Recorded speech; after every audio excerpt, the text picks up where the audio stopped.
না আসলে জামাত একটা আন্তর্জাতিক দল, আন্তর্জাতিক দল, তাদের মুখে আসলে এই কথা মানায় না।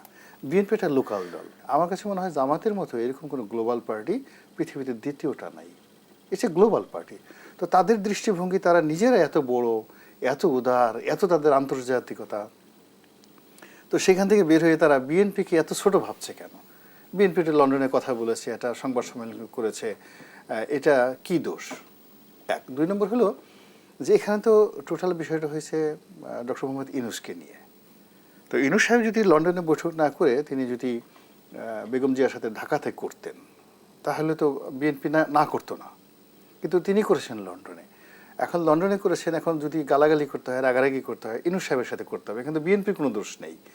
এবং ইউনূস সাহেব ডিজায়ার করেছেন, এজন্যই বৈঠক হয়েছে। তারেক রহমান সাহেব তার ডিজায়ার করেন নাই। আর ইউনূস সাহেব তো আন্তর্জাতিক মানুষ, উনি তো যেখানে যান সেখানে সংবাদ সম্মেলন করেন। কই তখন তো উনি জামাতের লোক রাগ হয় নাই। কয়েকদিন আগে উনি গিয়া যাকে বলা হয় নিউ ইয়র্কে গিয়ে করলেন, তারপর শেষে উনি কোথায় গেলেন, ইন্দোনেশিয়া গেলেন। 11 বার গেছেন, 11 বারই তো উনি সেই বিবিসির সাথে কথা বলছেন, সিএনএর সাথে বলছেন, ফক্সের সাথে কথা বলেছেন, ওয়াশিংটন পোস্টের সাথে কথা বলেছেন, আল জাজিরার সাথে কথা বলেছেন, সব সময় কথা, এবং সব ইংরেজিতে কথা বলেছেন।